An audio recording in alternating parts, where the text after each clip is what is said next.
Part 21. Part 21's a special part because it's competition time. Right. The competition is pretty straightforward.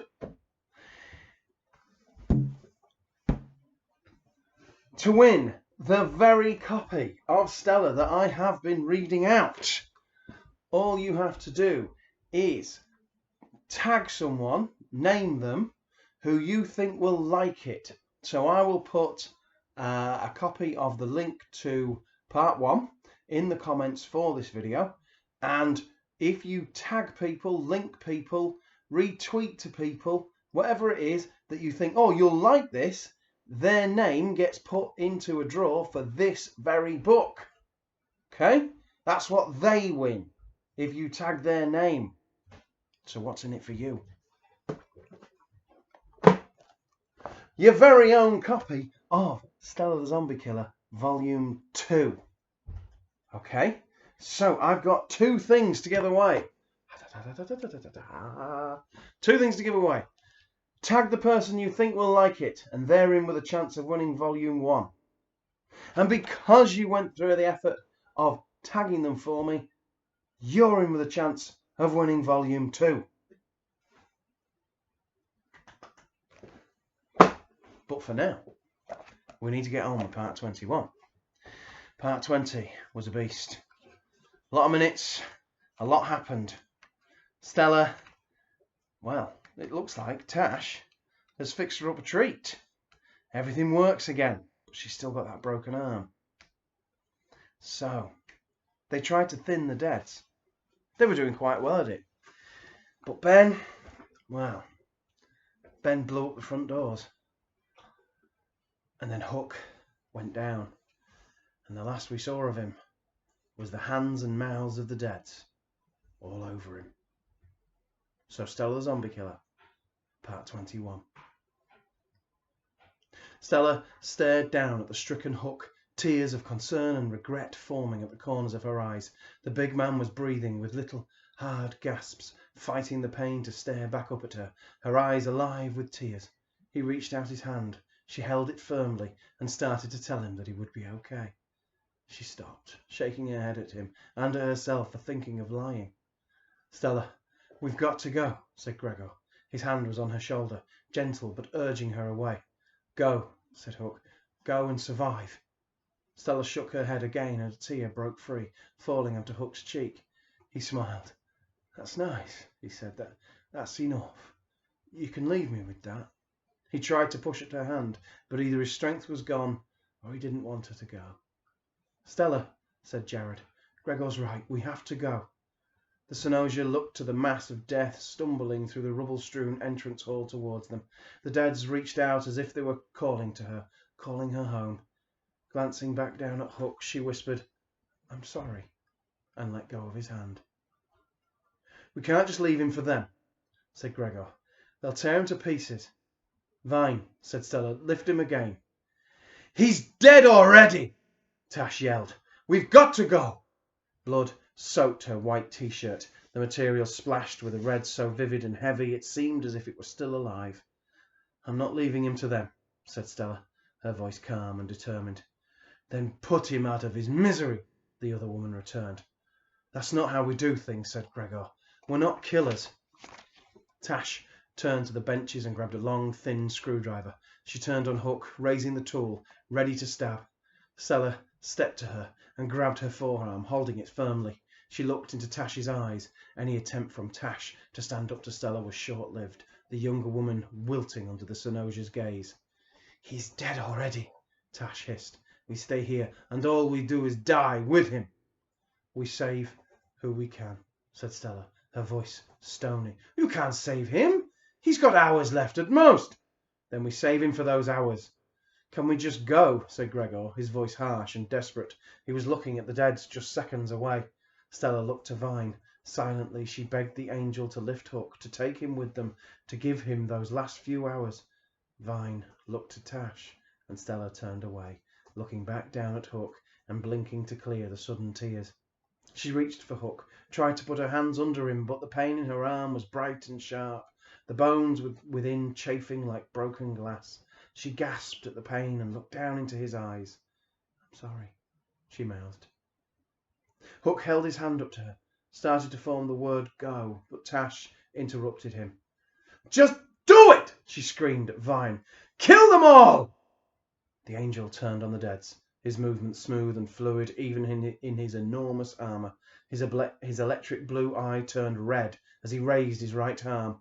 He paused for a split second, his head jerking up and down the front row of the deads, just 2 meters from them. A red beam, thin and deadly, sprang from his arm, hitting the deads closest to them in the forehead and then moving on, slicing open the heads of those either side, making them drop like a row of dead flowers whipped with a cane. What the... Stella started to speak and stopped as Vine lowered his arm. The rest of the deads continued to press forwards, some stumbling over those fallen in front, others already clearing the bodies so that they were close enough to reach. Vine snapped his arm up again, slicing neatly and carefully along the line of deads. He can't keep firing. He has to stop between shots, Tash explained. If he doesn't, he'll attract more angels. She was shouting as if the noise of the dead's approach was deafening, or Vine's silent laser was somehow drowning out her voice. But the massacre was almost silent, just the sound of the dead's shuffling feet and their mournful groans across the rotunda. Stella, Gregor and Jared nodded. Even Hook had raised his head to watch. Hell of a toaster, he said through gritted teeth. Stella laughed. She laughed long and loud as Vine sliced each row of deads, reaping his bloody harvest. Get back, said Vine to the rest. I can mop up whatever's left, but without the doors we could have a stream of them all night. The rest of you take Hook and I'll make a wall of the bodies to keep the rest of them out. Gregor moved to Stella to help her put her left arm back in the sling. She nodded gratefully while he watched Jared and Tash try to lift Hook. It was useless. The big man was too heavy and his wounds meant that he could barely raise his head. His deathly pale face was drenched with sweat, and the torn flesh at his shoulder was a purple so brilliant that it looked as if it could sustain life rather than take it. The bite was acting quickly. Hook would turn soon. No hours left for him. Help Vine, she said to the others, never taking her eyes off Hook. I'll stay with him. Jared and Tash turned to her, concern and regret in both of their eyes. Quickly, Tash turned from Stella, the guilt obvious as she laid the screwdriver on the table before heading away, while Jared simply nodded, knowing that there was nothing else to be done. Vine levelled another row of deads. The pressure of the walking corpses lessened with each swipe from Vine's laser as the bodies piled high. The angel was able to move forward and start to cull those outside of the museum. Jared and Gregor darted forward to begin dragging the bodies into a semblance of a wall and quickly created a bank of cadavers around Vine. Stella turned back to Hook. She took up his hand again and stared down at him. I always knew you were a meathead, she said, and now you're too heavy to move. Nothing but meat, boss, he said, raising a smile that quickly faded. I'm not your boss, she said the words mechanically, knowing that Hook would want to play it out. I'm no one's boss. Can't even boss myself. She sniffed back tears as she forced the words out of her reluctant mouth. Hook gripped her hand more tightly as a wave of pain passed through his body. He shuddered and broke out into fresh sweats. You still smell like a pig, said Stella. She smiled down at him. Still not looking after yourself properly. You'll never get a girl smelling like that. I had one for years, he replied. He drew up his other hand and enclosed hers in a double clasp. You're not the last man on earth, said Stella. Not yet. He looked at her and laughed. Kill the other three and give me a kiss. He laughed again as he said it, but the mirth quickly turned to pain and he had to rush to find the final words. Stella laughed, fresh tears forming in her eyes as she did so. She reached her left hand to his double clasp and held his hopes and fears in a painful grip. Someone blew up our doors, she said. I bet that was a man. A woman would be too sensible to blow up perfectly good doors. Get out there and kill him too. Hook coughed and gasped through the words. You'd best not be too long, though. Don't worry, said Stella, her voice suddenly serious. I'll find him and I'll kill him. Hook patted her hand, the effort to do so enormous. Don't hate, Stella. Not for me. He coughed, suddenly and violently. Stella could feel the heat coming from him, and she tried to steady his huge frame. She withdrew her right hand and looked to the others. They were dragging bodies and piling them on top of each other, using them as fresh bricks. Vine had switched back to his huge whalebone, reaching across the barrier and stabbing heads of deads who got close enough. Whenever he had the space, he would reach over and grab another corpse to drag on top. "Going to be okay," said Stella to Hook.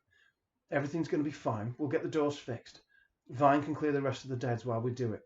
We'll get your back sorted so that you can come back out with me, and when we run low on important things."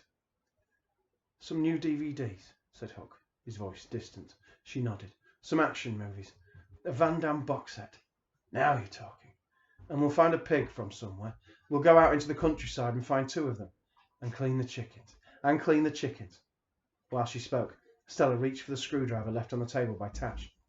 "The garden will feed us, so that we don't need so much power from the freezers. We could hook up a games console." Nodding her head, Stella fought back tears that threatened to break her. "A console with those fighting games. There's a trophy that unlocks the Synosia." She nodded again. I wore the motion capture outfit for it, just a couple of months before the crash." "What was it like?" "Weird. Green screen and wires." "I was in the Synosia Games expansion pack." Hook grunted a painful laugh. "Never got into the main game." Stella moved the screwdriver behind his head, its thin point aimed at the middle of his skull. I don't want you to do it, Stella," he said, his voice suddenly mournful. "I don't want it to be you." She froze, the screwdriver an icicle in her hand. "You don't want to get up again, Hook? You don't want that?" He looked into her eyes, tears swimming in the depths of his own and leaking trails across his cheeks, making lines in the blood and the dirt. "I just don't want it to be you." The screwdriver fell back to the table and Stella's tears flowed. She wiped at her face with her hand, sniffing back the tears, but they rolled down her cheeks and dripped from the end of her nose onto Hook. "And don't let the toaster do it, and keep Gregor away from me. Let the captain do it." His voice faded, and he had to breathe deeply before continuing. "He'll be quick." Stella leant closer, her face within centimetres of Hook's. His eyes lit up with hope, and she moved closer still, so that her lips could brush against his. She kissed him tenderly, lovingly, and as she pulled away, he sighed with contentment, smiling so widely that he looked like a child ready to go home. And then she was gone, leaving him alone while she went to Jared to ask him to do what she could not. And that's it for part 21. And that's it for Hook as well. So, just a reminder then on the competition. There'll be a link below to part 1 of volume 1. If you tag people, they get entered into a draw to get this very copy of the book. And then you get entered into a draw to win a signed copy of volume 2. I'll see you tomorrow for the final part of Stella the Zombie Killer, volume 1.